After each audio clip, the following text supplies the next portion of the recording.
بسم اللہ الرحمن الرحیم۔ بد تہذیب، طوطا چشم، ٹٹ پونجیے اور ان کے قدردان مہربان۔ حضرت سعید بن جبیر ایک عالی مقام تابعی تھے۔ انہوں نے اپنے ایک خطبے میں فرمایا کہ حجاج بن یوسف ثقفی ایک ظالم، سفاک اور بد تہذیب آدمی ہے، کیونکہ حجاج کی ظلم و بربریت کے افسانے دشت از بام تھے۔ حجاج کو جب حضرت جبیر کے خطبے کے بارے میں معلوم ہوا تو اس نے حضرت جبیر کو اپنے دربار میں بلا بھیجا۔ وہ ایک جید عالم دین تھے۔ حجاج نے ان سے سوال کیا کہ آپ نے مجھے ظالم اور سفاک کہا ہے۔ انہوں نے جواب دیا کہ ہاں، تم ایک جلاد صرف سفاک آدمی ہو۔ حجاج کے طبع نازک پر یہ بات ناگوار گزری اور اس نے حضرت جبیر کو قتل کرنے کا حکم صادر فرما دیا۔ شہید ہونے سے پہلے انہوں نے دعا فرمائی کہ میرے اللہ، اس درندے کا میرا قتل یہ آخری قتل ہو۔ آپ کی شہادت کے بعد 1,20,000 مسلمانوں کا قاتل ایک نفسیاتی مریض بن گیا۔ وہ جیسے ہی سوتا اسے خواب میں حضرت جبیر کی شکل دیکھنا پڑتی اور وہ حجاج کے گریبان میں ہاتھ ڈال کر کہتے کہ اے سفاک درندے، میں نے تیرا کیا بگاڑا تھا کہ تو نے مجھے قتل کروا دیا۔ اب رفتہ رفتہ حجاج کو ایسی بیماری دامنگیر ہوئی کہ وہ سخت سردی محسوس کرتا اور کانپنے لگتا۔ وہ اس وقت کوفہ، بصرہ اور عراق کا گورنر تھا۔ حضرت حسن بصری نے اسے ظلم و تشدد سے کئی بار منع فرمایا، مگر وہ باز نہ آیا۔ اس کے درباری آگ کا بڑا الاؤ حجاج کے ارد گرد دہکاتے، حتیٰ کہ حجاج کی کھال تک جلنے لگتی، مگر سردی تھی کہ اترنے کا نام نہیں لیتی تھی۔ حجاج بن یوسف کو حافظ قرآن تھا۔ اس کا خطاب فصاحت و بلاغت کا اعلیٰ نمونہ ہوتا تھا۔ وہ تلوار کا دھنی تھا۔ جہاد اس کا پسندیدہ مشغلہ تھا۔ وہ شراب اور بدکاری سے ہمیشہ دور رہتا تھا۔ اس نے قاتلان عثمان کے قاتلوں میں سے ایک کا سر بھی قلم کیا تھا۔ اس نے قرآن کریم پر اعراب لگوا کر قرآن پاک پڑھنے والوں کے لیے تا قیامت آسانیاں پیدا کر دی تھی، کیونکہ وہ خود بھی حافظ قرآن تھا۔ اس نے کوفہ کے مکار اور مفاد پرست لوگوں کو تیر کی طرح سیدھا کر دیا تھا۔ عبد المالک بن مروان کے دور میں کوفہ کو گورنر مہلب کو کوفیوں کو کنٹرول کرنے میں ناکام تھا۔ کوفیوں کی یہ روایت تھی کہ وہ جہاد سے کتراتے اور اپنے کیے گئے وعدوں سے مکر جاتے تھے۔ بادشاہ وقت نے حجاج بن یوسف کو کوفے کا گورنر بنا کر بھیجا۔ اس نے تمام کوفیوں کو حکم دیا کہ جامع مسجد میں اکٹھے ہو جاؤ۔ جب مسجد میں داخل ہوا تو اس نے چہرے پر نقاب لگایا ہوا تھا۔ کوفی ہاتھ میں پتھر لیے ہوئے تھے کہ آنے والے نئے گورنر کو ابتدا ہی سے ڈرا دیں گے، مگر حجاج نے چہرے سے نقاب اتارا تو کوفیوں کو بے چھری ذبح کر دیا۔ اس نے کہا کہ میں دور دور تک پکے ہوئے سروں کی فصل دیکھ رہا ہوں اور یہ فصل کٹنے والی ہے۔ تم لوگ جہاد سے بھاگتے ہو، میں تمہیں صرف 3 دن کی مہلت دیتا ہوں کہ مہلت کے ساتھ جہاد پر روانہ ہو جاؤ۔ تیسرے دن جو بھی مجھے کوفے میں نظر آیا میں اس کا سر قلم کر دوں گا۔ سارے کوفی مہلب کے پاس چلے گئے۔ تاریخ کے اوراق گواہ ہیں کہ ضرورت سے زیادہ لوگ مہلب کے پاس اکٹھے ہو گئے۔ حجاج کی یہ تمام تر خوبیاں اس کے مزاج کی سختی، درندگی اور سفاکی کی چادر تلے چھپ گئی تھی۔ ایک تاریخی ریکارڈ کے مطابق حجاج نے کل 1,20,000 مسلمانوں کا قتل کیا۔ مختلف کتابوں میں یہ اعداد مختلف ہیں، جن میں کئی صحابہ اور اکثر تابعین، کئی تبع تابعین بھی شامل ہیں۔ عبد الملک بن مروان کے 21 سالہ دور میں اس نے خوارج کی اینٹ سے اینٹ بجا دی تھی۔ حجاج ایک غریب خاندان کا چشم و چراغ تھا۔ اس نے کسی طرح بادشاہ وقت کے دربار تک رسائی حاصل کر لی۔ عبد الملک بن مروان نے اسے پہلی نوکری یہ دی کہ وہ بادشاہ کی ذاتی زمینوں اور دیگر اثاثجات کا رکھوالا یعنی مینیجر بن گیا۔ دور دراز کے لوگ جب شہر میں آ کر بادشاہ کے خصوصی ملازم بن جائیں تو ایسے غباروں میں ہوا جلد بھر جاتی ہے۔ اس نے چند دنوں میں ہی بادشاہ کے تمام بگڑے ہوئے معاملات درست کر دیے۔ عبد الملک بن مروان نے اسے ڈھیروں اکرام و انعامات اور ترقی سے نوازا۔ اس طرح وہ اموی بادشاہوں کا دست و بازو بن گیا۔ 73 ہجری جمادی الثانی میں عبد الملک نے اسے عبداللہ بن زبیر کے جو والی حجاز تھے ایک لشکر کے ہمراہ اسے حجاز کو فتح کرنے کے لیے دوبارہ بھیجا۔ عبداللہ بن زبیر نے اسے خانہ کعبہ میں طواف کی اجازت نہ دی تو حجاج نے خانہ کعبہ پر بھاری پتھراؤ کیا۔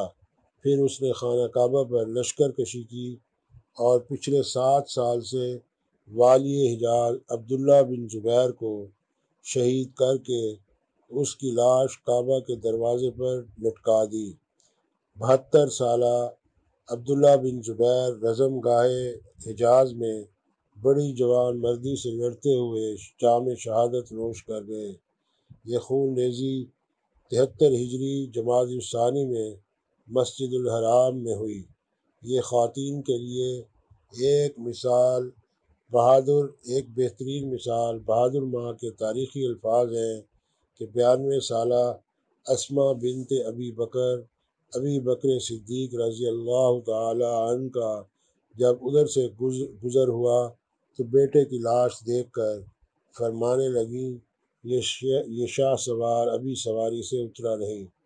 بعد میں حجاج نے حضرت اسما بنت ابی بکر کو بالوں سے گھسیٹ کر ان کی تذلیل کی۔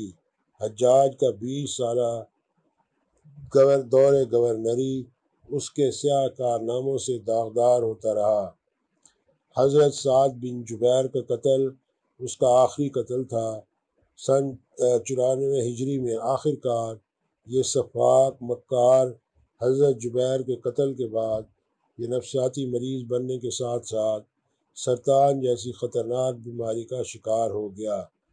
علاج معالجے کے لیے جہاں بھر کے حکماء کو بلوایا گیا مگر انہوں نے تشخیص کے بعد مرض کو لا علاج قرار دے دیا۔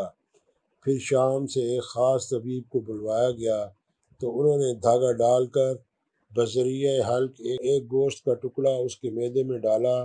ٹکڑا جب باہر نکالا تو اس قدر بدبودار کیڑے ٹکڑے کے ساتھ لپٹے ہوئے تھے کہ اس کی بدبو 1 مربع کلومیٹر تک پھیل گئی۔ سب درباری بھاگ گئے مگر حجاج نے حکیم صاحب کو پکڑ لیا کہ تم علاج کرو۔ حکیم صاحب نے کہا یہ بیماری آسمانی ہے، تم اللہ سے توبہ کرو، اور حکیم صاحب بھی لا علاج قرار دے کر چلے گئے۔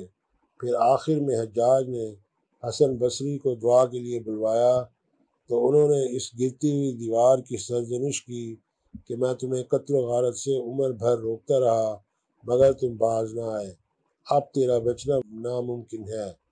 حجاج نے اپنے چند قریبی رشتہ داروں کو بلوایا جو ہمیشہ زیر عتاب رہے۔ انہیں وصیت کی کہ اسے رات کی تاریکی میں دفن کیا جائے اور صبح چڑھتے ہی اس کی قبر کا نام و نشان مٹا دیا جائے ورنہ لوگ مٹا دیں گے۔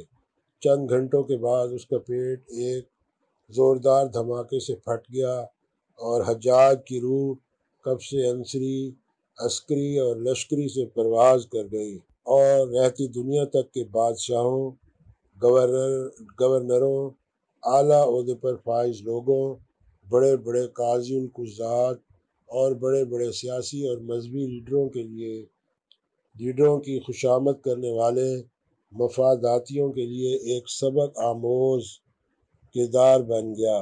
بعد میں اس زمانے کے مفتی اعظم اور کئی علماء دین کو حجاج بن یوسف کی قبر کے اندرونی حالات بذریعہ خواب معلوم ہوتے رہتے تھے۔ وہ حالات نکلنے کے لیے نہ تو میرے دل میں حوصلہ اور نہ قلم میں سکت ہے۔ حجاج بن یوسف کی باقیات آج بھی ہمارے معاشرے میں موجود ہیں، وہ حکومتی ادارے ہوں یا پرائیویٹ ادارے، مذہبی ادارے ہوں یا تعلیمی ادارے۔ ہر بدتمیز، بد تہذیب، طوطا چشم، ٹٹ پونجیہ اپنے اپنے اداروں کے افسران بالا کو خوش کرنے کے لیے ان کی مدح سرائی اور خلق کے خدا کو نقصان پہنچانے سے ذرا بھی نہیں چوکتا، بلکہ ان کے احکامات سے بھی زیادہ آگے نکل جاتے ہیں۔ ہمارے سرکاری اور نیم سرکاری اداروں میں بدتمیز اور بد کردار لوگوں کی ترقی جلد از جلد ہو جاتی ہے، کیونکہ وہ اپنے افسران اعلیٰ کی حکم آوری کو بجا لانے کے لیے کسی بھی حد سے گزر جاتے ہیں۔ سیاسی جماعتیں بھی اس عہدیدار کو وزیر مشیر بناتے ہیں، جو مخالفین کو زیادہ سے زیادہ گالیوں، برے القابات سے نوازتے ہیں۔ اور تو اور ہماری مساجد کے محراب و منبر مخالف فرقوں کے لوگوں کو زیادہ سے زیادہ سب و شتم کا نشانہ بناتے ہیں۔ اپنے حواریوں سے بار بار پوچھتے ہیں کہ ٹھیک رگڑا لگایا ہے نا؟ آج کی تقریر میں صحیح پھکی دی ہے۔ غرض ہے کہ پاکستانی معاشرے میں شریف، باکردار اور کم گو لوگوں کو اتنے قدردان میسر نہیں کہ جتنے مہربان، قدردان، بد تہذیب، بد زبان اور طوطا چشم ٹٹ پونجیوں کو میسر ہیں۔ میں نے کئی علماء کو دیکھا ہے، جس دن وہ تفرقے بازی میں حد سے نکلتے ہوئے انگارے بیانی کرتے ہیں تو ان کے سامعین کہہ رہے ہوتے ہیں کہ حضرت آج تو آپ نے کمال کر دیا ہے۔ آج بھی حجاج کے جانشین تب و تاب جابرانہ کی زندہ مثال ہیں۔ بقول مولانا حالی، خدا رحم کرتا نہیں اس بشر پر، نہ ہو درد کی چوٹ جس کے جگر پر، گر آفت گزر جائے کسی کے سر پر، غم کا سایہ پڑے نہ اس بے اثر پر، کرو مہربانی تم اہل زمیں پر، خدا مہرباں ہوگا عرش بری پر۔ اب درخواست ہے کہ یہ چینل کو سبسکرائب کریں اور آئیکن کا بٹن پریس فرمائیں۔ بصورت دیگر ہم آپ سے ہرگز خفا نہیں ہوں گے۔ اس سے پہلے بھی ہزاروں لاکھوں چینل سبسکرائب کرنے سے ہمارے معاشرے میں کون سا سدھار پیدا ہو گیا یا کون سا بیمار شفا یاب ہو گیا ہے۔